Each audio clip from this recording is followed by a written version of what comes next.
In digital Marathi, जनतेच्या हक्काचं व्यासपीठ। एकीकडे देशात 22 जानेवारी निमित्त श्रीरामाच्या मंदिर लोकार्पणाचा जल्लोष आणि आनंदाचं वातावरण आहे, तर दुसरीकडे भाजप पक्ष आता मित्र पक्षांना सोबत घेऊन नव्या जोमाने बदलापूर शहरात बुलेट ट्रेनच्या स्पीडने विकास करणार आहे। याच अनुषंगाने काल बदलापूर शहरात केंद्रीय मंत्री कपिल पाटील यांच्या जनसंपर्क कार्यालयाचे उद्घाटन भाजपचे ज्येष्ठ नेते जगन्नाथ पाटील यांच्या हस्ते करण्यात आले। त्यावेळी ते बोलत होते। बदलापूर पूर्व आदर्श विद्यालयाच्या समोरील इमारतीमध्ये कपिल पाटील यांच्या जनसंपर्क कार्यालयाचे उद्घाटन काल करण्यात आले। यावेळी त्यांनी आता माझं दुकान बदलापुरात सुरू झालं आहे, ग्राहकांना हवा असलेला माल जिन्नस त्यांना इथून मिळणार, कोणाची निराशा या दुकानातून होणार नाही, अशा आशयाचा विनोद करत त्यांनी आपल्या कार्यालयात मतदारसंघातला कोणताही व्यक्ती मदतीशिवाय माघारी फिरणार नाही असे आश्वासन यावेळी उपस्थितांना दिले।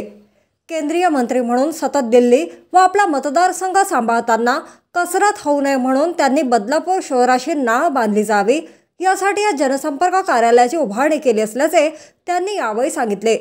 यावेळी कपिल पाटील यांनी पत्रकारांशी विचारलेल्या प्रश्नांना उत्तर देत होम प्लॅटफॉर्मसह वांगणी शहरात प्रलंबित असलेल्या रेल्वे उड्डाणपुलाचे बांधकाम, चिखलोली स्थानक व शहरातील इतर सगळी कामे लवकरात लवकर पूर्ण करणार असल्याचे सांगितले। तसेच केंद्रीय मंत्री कपिल पाटील व मुरबाड विधानसभा मतदारसंघाचे आमदार किसन कथोरे यांच्यातील वाद वाढतच जात असल्याचे चित्र दिसून येत असून काल कपिल पाटील यांच्या जनसंपर्क कार्यालयाच्या उद्घाटनाला आमदारांची अनुपस्थिती असल्याने पुन्हा नव्या चर्चांना उधाण आले होते। भारतीय जनता पक्षाचे ज्येष्ठ नेते आदरणीय जगन्नाथ पाटील साहेब यांच्या हस्ते आज केंद्रीय राज्यमंत्री कपिल पाटील म्हणजे माझ्या जनसंपर्क कार्यालयाचं उद्घाटन झालेलं आहे। खरं तर हे कार्यालय इथं काढण्यासाठी खूप वेळ मध्ये गेला। माझे सहकारी राजन घोरपडे असतील, संजय भोईर, शरद तिली, बाळा घोरपडे, संभाजी शिंदे असे सगळे सहकारी मला नेहमीच आग्रह करायचे की कार्यालय आपलं इथं असलं पाहिजे, पण देर आहे दुरुस्त आहे। आज ह्या कार्यालयाचं उद्घाटन या ठिकाणी झालेलं आहे आणि मला असं वाटतं की मी आधीही बदलापूरकरांची सेवा करत होतो, इथं कार्यालय झाल्यामुळे अजून जास्त संधी बदलापूरकरच्या नागरिकांची सेवा करण्याची मला मिळेल असा मला विश्वास वाटतो। जसं मी मगाशी सांगितलं तसं आठवड्यातनं एकदा रविवारी मी बदलापूरला या कार्यालयात उपलब्ध असेल, पण कधी संधी मिळाली तर रविवार शिवायही इतर ठिकाणी काही कार्यक्रम नसले तर रविवार शिवायही संध्याकाळच्या वेळेला मी या कार्यालयात उपलब्ध असेल। जेव्हा मी इथं नसेन तेव्हा ह्या कार्यालयामध्ये अशी व्यवस्था आम्ही करू की ह्या ठिकाणी निवेदन प्राप्त झालं किंवा आमच्या डायरीमध्ये कोणी समस्या लिहून ठेवून गेला, त्यांचे नंबर आम्ही घेऊ, त्यांच्या समस्येचा पाठपुरावा आम्ही करू आणि त्यांना रिप्लाय देऊ की तुमचं काम अशा अशा स्तरावर आम्ही नेलेलं आहे किंवा झालेलं आहे, जेणेकरून मी इथं आल्यावरच काम होईल असं न होता मी दिल्लीत जरी असलो तरी दिल्लीतूनही ह्या कार्यालयात एखाद्याची समस्या आली तर त्या समस्याचं निराकरण करण्यासाठी मी माझ्या परीने 100% योगदान देणार। आपल्यासोबत एकदा बदलापूर होम प्लॅटफॉर्मची व्हिजिट करणार माझे सगळे सहकारी पक्षाचे आमचे NDAचे घटक दल सगळ्यांना सोबत घेऊन बदलापूर होम प्लॅटफॉर्मची व्हिजिट करणार। सकाळीच मला रिक्षावालेही माझ्याकडे आले होते स्टँडच्या संदर्भात। त्यांनी सांगितलं की आमची एंट्री जी आहे ती आडवी ठेवलेली आहे, ती उभी करावी, अशा प्रकारची त्यांची मागणी होती। मला त्यांना सांगितलं त्याच्याने काय फरक पडणार आहे, तर ते समजून सांगत होते।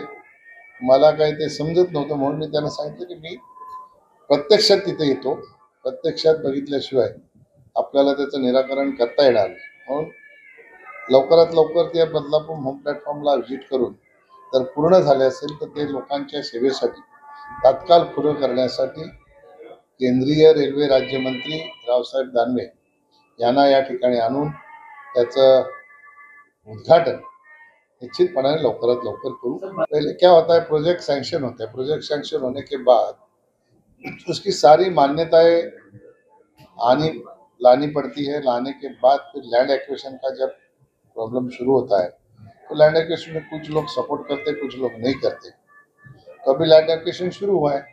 अभी केंद्र सरकार ने ऐसा डिसीजन लिया कि जब तक 80% लैंड हाथ में नहीं आती तब तक कोई भी काम का टेंडर नहीं निकालने का। क्योंकि कांग्रेस के काल में ऐसा हुआ था, ऐसे अनाउंसमेंट करते थे, चुनाव आया, चुनाव के टाइम अनाउंसमेंट किया, फिर काम ही नहीं होता था।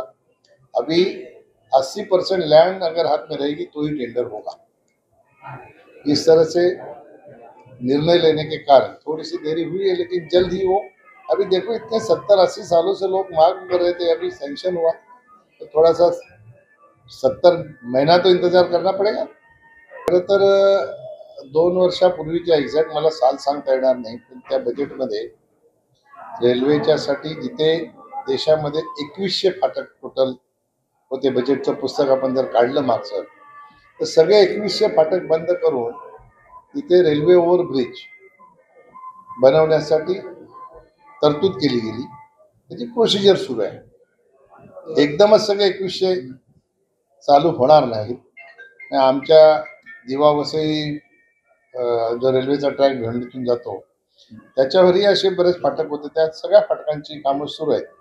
असं हे लवकरात लवकर सुरू करण्यासाठी आपण त्याचा पाठपुरावा करूया।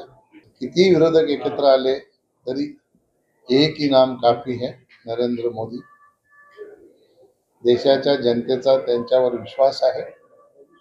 आपण बघितलं आता ज्या निवडणुका झाल्या 5 राज्यांच्या, त्याच्यापैकी 3 राज्यांच्या निवडणुका मोदीजींच्या नावावर, भारतीय जनता पक्षाने मागे तिथे सरकार होते तिथे केलेल्या कामावर जनतेने भरघोस विश्वास दाखवून भारतीय जनता पार्टीला विजय दिलेला आहे। म्हणून आता भारतीय जनता पक्षाने संकल्प केलेला, आमच्या राष्ट्रीय अध्यक्षांनी केलेला आहे, अबकी बार 400 पार। आणि याच्यामध्ये तीळ मात्र शंका नाही की 400च्या पुढे भारतीय जनता पक्षाच्या जागा जातील। आपण बघताय एवढे पक्ष एकत्र आले, दररोज त्यांच्या कशा प्रकारची वक्तव्य येतात। आपल्या महाराष्ट्रातलं कशाला मुंबईचं आपण बघायला गेलं तर एका जागेसाठी 2 नेते काय काय वक्तव्य करतात। कोणी सांगतो शिवसेना के पास है क्या, नेता बचा नहीं, ये बचा नहीं, वो बचा नहीं। मी नाही सांगत, काँग्रेसचे लोक हे सांगतात। काँग्रेसला एवढे सीट देऊन काँग्रेस कुठून लढणार। हे आताच त्यांच्या अशा प्रकारच्या वक्तव्यांच्यामुळे जनतेच्या मनामध्ये निश्चितपणाने ही खात्री झालेली आहे की आपल्याला मोदींनाच पुन्हा एकदा 2024ला प्रधानमंत्री केलं पाहिजे।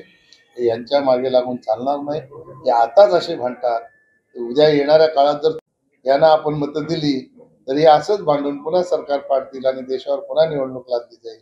त्यामुळे 2 वेळा 30 वर्षानंतर पूर्ण बहुमताचं सरकार देशाच्या जनतेने मोदीजींना दिलं। तिसऱ्यांदा परत एकदा देशातली जनता ही आतुरतेने वाट बघते 2024च्या निवडणुकीची। पुन्हा एकदा नरेंद्र मोदीजींना प्रधानमंत्री करून भारताचा गौरव वाढवण्यासाठी आपण योगदान देऊया, अशा प्रकारची मानसिकता जनतेची झालेली आहे। अनुपस्थिती कोणाची नाही। हे उद्घाटन जे आहे 4 वाजल्यापासून 10 वाजेपर्यंत आहे। 10च्या नंतर या मग आपण बोलू त्याच्यावर।